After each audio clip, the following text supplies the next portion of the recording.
I'm Jeff Glor from CBS Saturday Morning. Welcome to The Dish. Today, a culinary tour of the Bay Area. We meet an author and activist on a mission to teach people about better nutrition. Plus, the chef behind the first ever Michelin star for Moroccan restaurant. But we begin at an Italian restaurant that used to be an auto body shop. Chef David Nayfeld never felt comfortable in a classroom growing up. But when he entered a commercial kitchen for the first time, he knew he was in the right place.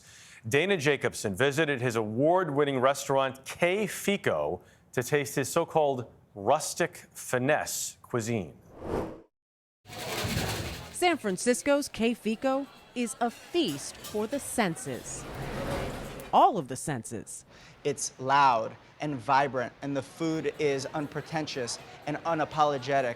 And we are very, very serious about the quality, but we're not very, very serious about ourselves. No talking, just eating. Chef and co-owner David Nayfeld opened the Italian Taverna 4 years ago with business partner Matt Brewer. In Nayfeld's words, it was kismet. The second that I walked in this former auto body shop and the skylights were beaming through and I saw the vaulted ceilings and I saw the big sign with the arrow on it, I got chills down my spine, and I felt like for the first time I said, this is really where my restaurant needs to be. I need to be here. So pasta out. As for the food, I wanted to cook food that I wanted to eat daily. I wanted a restaurant where I could see regulars, and I wanted craveability. Nayfeld calls the cuisine rustic finesse, something you'd find in a small cabin in the Italian countryside or a Tuscan villa. Dishes like chicken marsala and margarita pizza with a crust befitting San Francisco, or even the cucina ebraica, Kico's Jewish cuisine, which honors the chef's heritage. We have our kind of Roman Jewish ghetto staple, which is a soupli, risotto rice on the inside, and then when you break it, it's melty cheese, a street food. It's just one of the most delicious and kind of comforting things you could ever eat. Oh my God. Nayfeld grew up in San Francisco. His parents escaped religious persecution in the Soviet Union, fleeing to Rome before settling in the U.S. The great thing was that they looked at my brother and I and said, you know, we've made all these sacrifices and we had a dream for you guys to be able to live the lives you wanted to live. So do the things that make you happy. Don't do things only for money.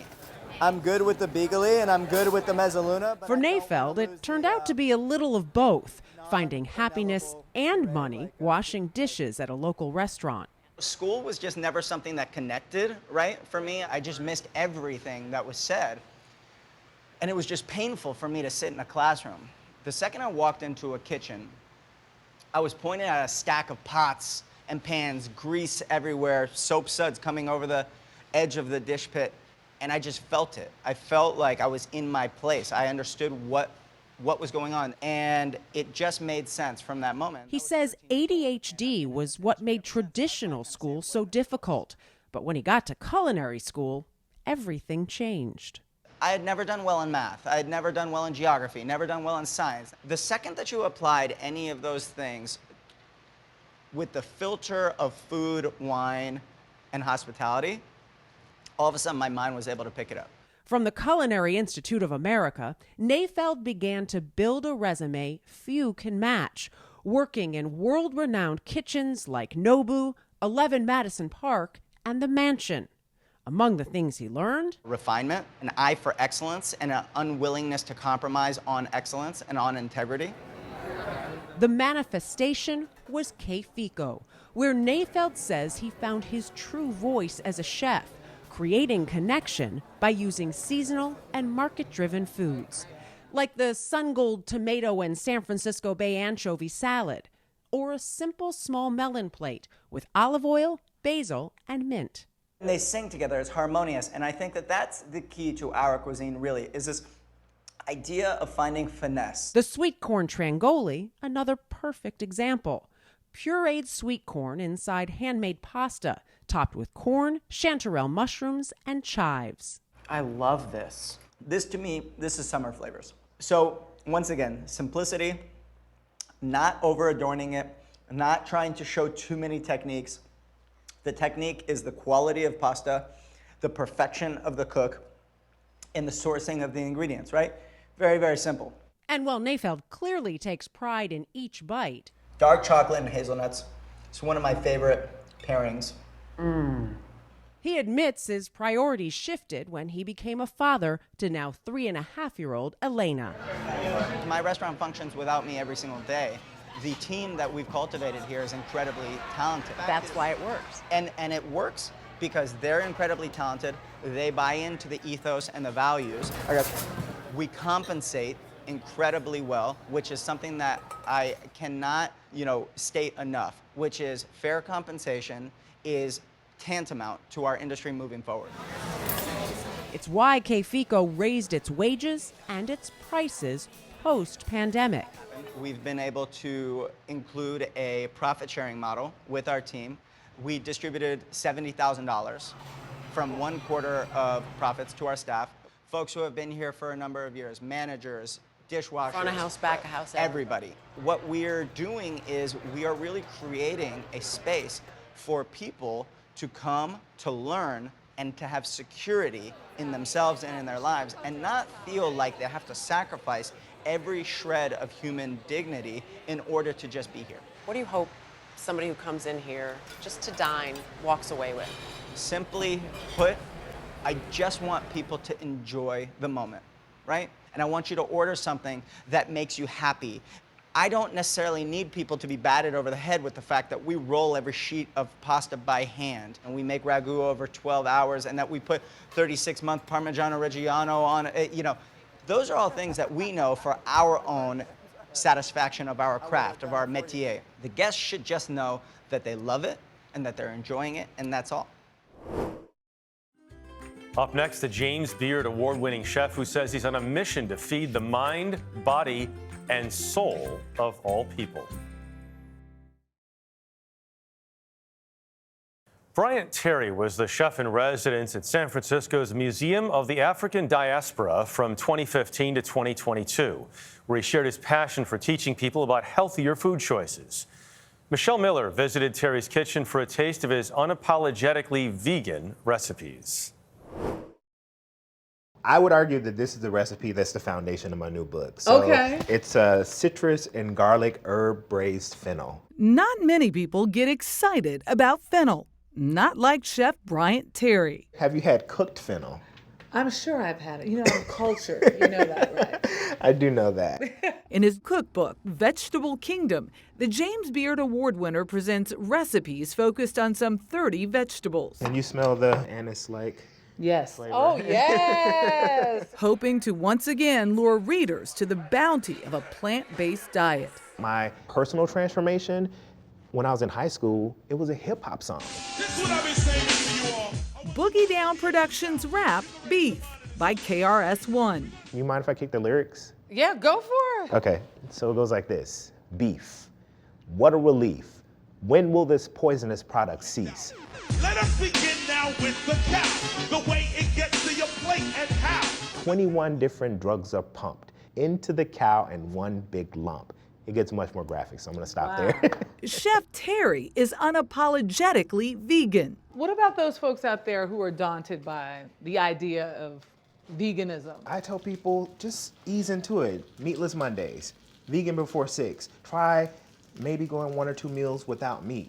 I think this idea that you're gonna be missing something could be counterbalanced by really exploring all the interesting, diverse vegetables like fennel. Fennel aside, his day job My name is Brian. I'm the chef in residence here in Moab. is as the inaugural chef in residence with the Museum of African Diaspora. I think that this museum is a symbol. It's a beacon. It's a place where I think our people can find refuge. I'm so blessed that they let me curate this. In 2015, he was charged with expanding the conversation on African American food in a city with a rapidly declining Black population. That's what is so special about this museum to me, is that it connects all the people of African descent throughout the globe. It's an idea close to home for a father of 2 who says he wrote his book for his daughters. When people think about plant-based eating, so often we imagine it as these practices of upper middle class white suburbanites, right? And I think it's important for me to recognize that My introduction to these ideas came from Black people. Recipes inspired by traditional soul food, where greens and legumes were the stars. So this is a roasted potato and cabbage dish with the carrot puree at the bottom, and we drizzle a little ginger habanero sauce on top. What do you think? Shut your mouth. The genesis of his professional culinary education came while earning his graduate degree in history at NYU. I was taking the subway and I see this group of young people, children, at 7 o'clock in the morning, eating chips, candy bars, drinking sodas. And it just hit me that, these young people were eating, but they were eating empty calories. This wasn't real food. It was then he started Be Healthy, which helped kids make smarter choices about food. That led him to the chef's training program at the Natural Gourmet Institute. His inspiration behind it all? So I'm also going to introduce Erica Huggins. The woman he invited to speak at the museum. Then I joined the Black Panther Party. I would say Erica Huggins is one of my primary influences for wanting to start an organization that taught children about food. Erica Huggins organized community programs as a member of the Black Panther Party, that revolutionary political organization founded in 1966 by Bobby Seale and Huey P. Newton. They were responding to police violence against Black citizens right across the bridge in Oakland, California.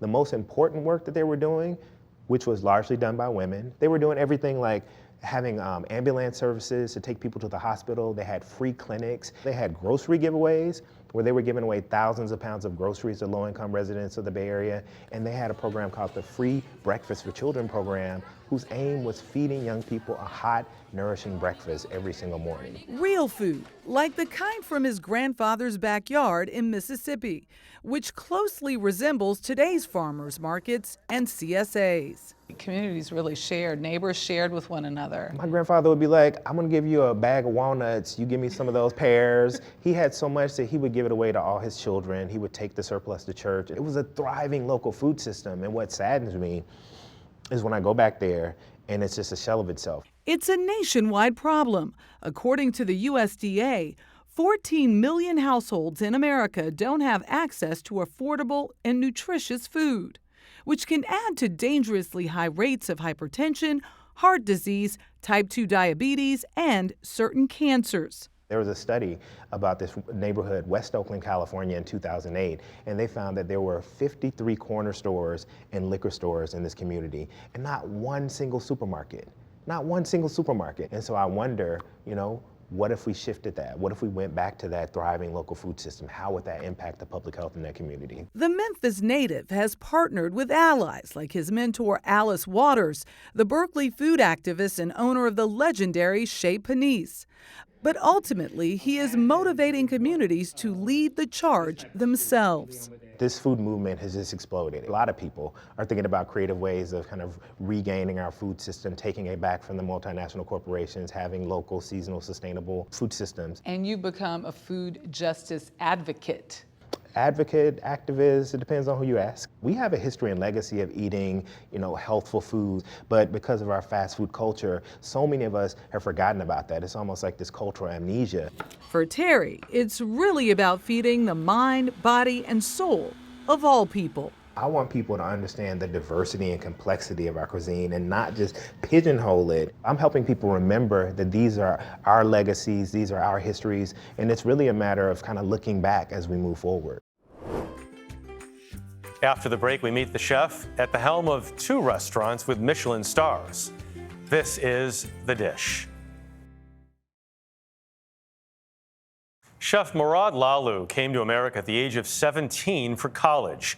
Missing the flavors of his native Morocco, Lalou taught himself to cook from memory. Here's Dana Jacobson. There's a process in my head that is it always tries to find a seed in Morocco. And then I wait and I wait and I wait. It's rare for me to come up with a dish just like that. It needs to simmer. Chef Mourad Lalou's method for creating memorable dishes is rooted in his Moroccan upbringing. Can you put the farce in a bowl, please? Seasoned with sensibilities of the Bay Area, his home for more than 20 years now. These are what we call snacks. Seriously decadent snacks. We should start with the caviar for sure. All right. Like caviar with creme fraiche and a maple gel. This is a breakfast dish in Morocco. Okay. The menu is designed to be shared, And don't be shy. This is really, really good stuff. the same way Morad ate growing up. And we want to take dishes like something that is so pedestrian, like these pancakes that you can find anywhere in the streets of Marrakesh or Casablanca. Very excited. We go, cheers. Cheers. We want to elevate it to the next level. Oh, that's delicious. Yeah, it's pretty good. So is a brioche that's been toasted with brown butter pomegranate molasses, served with a chickpea puree and topped with uni. So this is a small uni. It's from Hokkaido, Japan. Just has this clean taste and clean flavor. Before moving on to the next course, This is one of the most iconic dishes of Morocco. this beautiful pastilla. And it's a pot pie. It's supposed to be coming out of the oven piping hot, and we just garnish it with flowers and blossoms, and cherries are in season right now, so we're putting cherries on it. So I'm just gonna dig in, Okay. and I'm gonna serve you. Thank you. It's not an everyday dish, but it's typically served for holidays or occasions, weddings, anniversaries, birthdays. Oh, wow. That's delicious. I literally serve it every day, but I don't eat it every day. Yeah. But now that I'm sharing it here with you, it literally takes me back. Murad grew up in Marrakesh, moving to the U.S. in 1986, ostensibly for college. 4 salads, 1 with no cheese, 4 salmon. He spent his first year here learning how to speak English. Just 17 years old and craving the flavors of home, he learned another life skill, which would eventually lead to dishes like these. I started cooking at home, and I taught myself how to do it from memory. I would tell myself, okay, well, I'm gonna make the kefta meatballs. And then I would think about my mom used to be sitting down on the stool, and she would chop the onions first, then she would put them in the pot, then she would add the garlic, and then eventually she'll add the spices. But the dish is red, so you must have paprika. It was the hardest way to teach myself how to cook, but in the long run, it was extremely beneficial because I had to understand everything that I was doing rather than hearing it from somebody else and basically just reapplying it. 3 months after graduating with a degree in economics, Murad opened his first restaurant, Casbah. 5 years later, in 2001, Aiza, named after his mother.